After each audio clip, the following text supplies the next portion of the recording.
तो मैं आता हूँ सीधा पॉइंट पर। आज की इस वीडियो में डिटेल में डिस्कस करेंगे कि CPID अप्रूव क्या होता है और क्या आपको CPID अप्रूव मोबाइल लेने भी चाहिए या नहीं, और CPID अप्रूव होता कैसे है।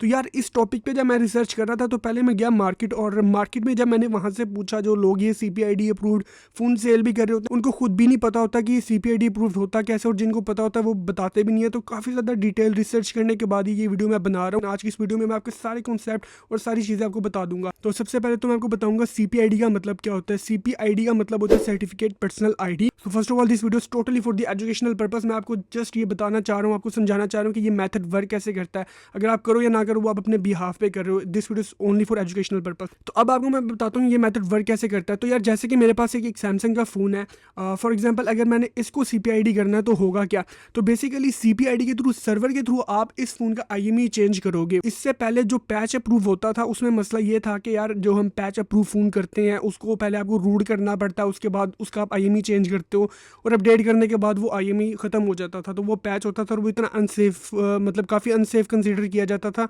उस पर आपकी बैंकिंग ऐप्स भी नहीं चलती थी और ये इस तरह के बहुत मसले होते हैं। मैंने खुद भी नहीं रिकमेंड कभी किया।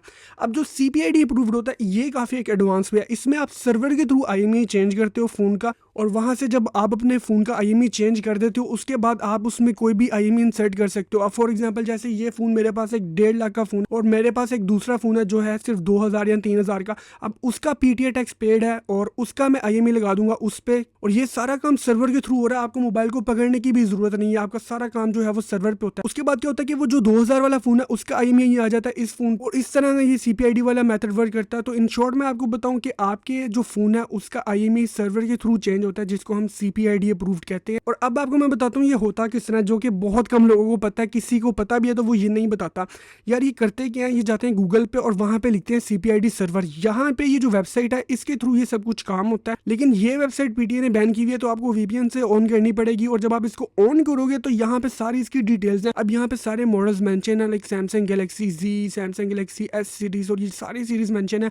अब यहाँ पे आप देखो तो यहाँ पे S सीरीज में S23 के जो चार्जेस हैं वो है तकरीबन $147, और अगर आप इनको कन्वर्ट करते हो तो ये बन रहे हैं पाकिस्तानी अप्रॉक्सीमेटली 41,000 रुपीज़, 40,900 कुछ। और अगर आप इसका PTA टैक्स चेक करो S23 अल्ट्रा का, तो अप्रॉक्सीमेटली यहाँ पे आपको 1.5 लाख के राउंड अबाउट इसका PTA टैक्स पड़ता है। लेकिन यही चीज़ हाफ पेमेंट में यानी कि 40,000 रुपये में हो रही है, और उस फोन में इस तरह से सिम चलाते हैं। और इस वेबसाइट पे जब आप बाय नाउ पे जाते हो तो यहाँ पे क्रिप्टो करेंसी एक्सेप्ट करते हैं, यानी कि इसका कोई भी रिकॉर्ड नहीं होगा। तो यार इस तरीके से ये पूरा प्रॉपर मेथड वर्क करता है। ये होप मैंने आपको काफ़ी ज़्यादा डिटेल में बताया होगा। इसी तरह की और to the point authentic videos देखने के लिए मेरे चैनल सब्सक्राइब कर सकते हो। और अब आपके माइंड में काफ़ी इंपॉर्टेंट क्वेश्चन होगा, ये सारा मेथड लीगल है कि इलीगल है। फर्स्ट ऑफ ऑल ये मेथड जो है वो भी एक जुगाड़ है, जैसे कि पैच वाला जुगाड़ था, लेकिन वो तो खैर बहुत ही वर्स्ट था। लेकिन जो ये वाला मेथड है वो इस वजह से काफ़ी ज़्यादा लोग यूज़ कर रहे हैं या इसकी कंप्लेंट्स इतनी नहीं आ रही, बिकॉज CPID में आपके फ़ोन की अपडेट्स आती हैं। आपका फ़ोन अपडेट होता है, उसको रीसेट भी करो कोई प्रॉब्लम नहीं होती, बिकॉज ये काम ही सारा बैकएंड से हो रहा है। आपने बैकएंड सर्वर से जब उसका IMEI चेंज कर दिया तो और कोई प्रॉब्लम, आपने फ़ोन को तो छेड़ा भी नहीं। फ़ोन में आपको फिजिकली भी ज़रूरत नहीं है कि आपके पास फ़ोन हो, आपका सारा काम ऑनलाइन हो रहा है। बैकएंड सर्वर से आप उसका IMEI चेंज कर रहे हो तो आपके फ़ोन में अपडेट भी आती है, आपके फ़ोन में रीसेट भी होता है, और वो सेम ऐसे ही फ़ोन चल रहा होता है जैसे कि आपका एक ऑफिशियल PTA अप्रूव फ़ोन चल रहा होता है। लेकिन अब एक इंपॉर्टेंट चीज़ आ जाती है कि क्या आपको अपने फ़ोन में ये CPID अप्रूव करवाना भी चाहिए या नहीं। तो फर्स्ट ऑफ ऑल मैं आपको ये बताना चाहूँगा, ये एक नॉर्मल कंज्यूमर के लिए थोड़ा सा मुश्किल है, बिकॉज यार एक तो ये वेबसाइट भी बैन है, दूसरी ये है कि आपको क्रिप्टो करेंसी में पे करना पड़ता है। मोस्टली लोगों के पास क्रिप्टो करेंसी तो होती है नहीं, तो ये जो चीज़ें आ रही हैं ये पहले ही मार्केट में होती हैं। तो मतलब आम कंज्यूमर के लिए तो ये थोड़ा सा डिफिकल्ट है। लेकिन आप मार्केट में देखो यहाँ पे बहुत ज़्यादा फ़ोन CPID अप्रूव्ड होते हैं, तो वो उनको लेना चाहिए या नहीं।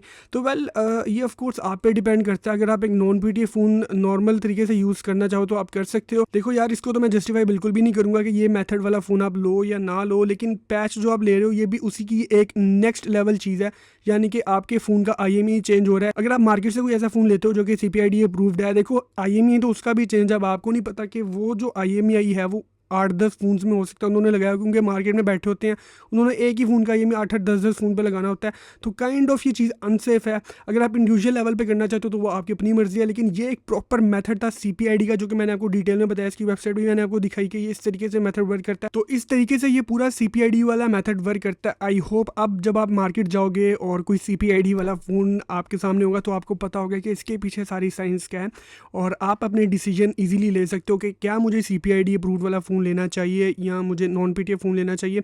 एक चीज़ मैं आपको वैसे बताना चाहूँगा, जितना महंगा PTA टैक्स हो चुका हुआ है, तो अब इस तरह की आपको चीज़ें काफ़ी ज़्यादा मार्केट में मिलती हैं। लाइक आईकोस की वो डिवाइस थी जो कि आईफोन के लिए होती है। इस तरह यहाँ पे पैच अप्रूव्ड है, उसके बाद अब ये उसकी नेक्स्ट टाइम आई है CPID अप्रूव्ड। अब नेक्स्ट इससे भी पता नहीं क्या आगे की कोई चीज़ आएगी। लेकिन ये सारी चीज़ें जो है ये काइंड ऑफ जुगाड़ होता है, या आप इसको समझ लो कि ये एक लॉन्ग टर्म लोग यूज़ भी कर रहे हैं। 2-2 साल से 3-3 साल से लोग पैच वाले फ़ोन भी यूज़ कर रहे हैं, ऐसे एग्जांपल्स हैं।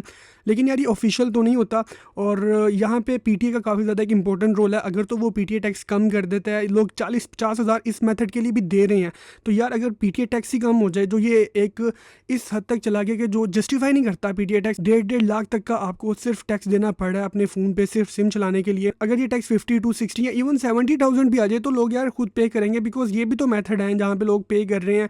50,000 तक तो यहाँ पे भी लग जाते हैं, 40,000 50,000। तो इससे बेटर यही है कि PTA टैक्स अगर थोड़ा सा कम हो, तो वहाँ पे आप बिलीव करो इतना ज़्यादा यहाँ पे टैक्स इकट्ठा हो जाएगा कि उनको भी पता होगा कि यार लोग यहाँ पे इलीगल वेज नहीं यूज़ कर रहे। तो ये एक मेरा अपना पर्सनल ओपिनियन था, यहाँ पे इसको सजेशन कह लो कि PTA से रिलेटेड अगर कोई बंदा देख रहा है PTA का, तो प्लीज़ इस पर आप वर्क कर लो, बहुत ज़्यादा बेनिफिट होगा यहाँ पे यूज़र एंड से भी और आपको गवर्नमेंट एंड से भी।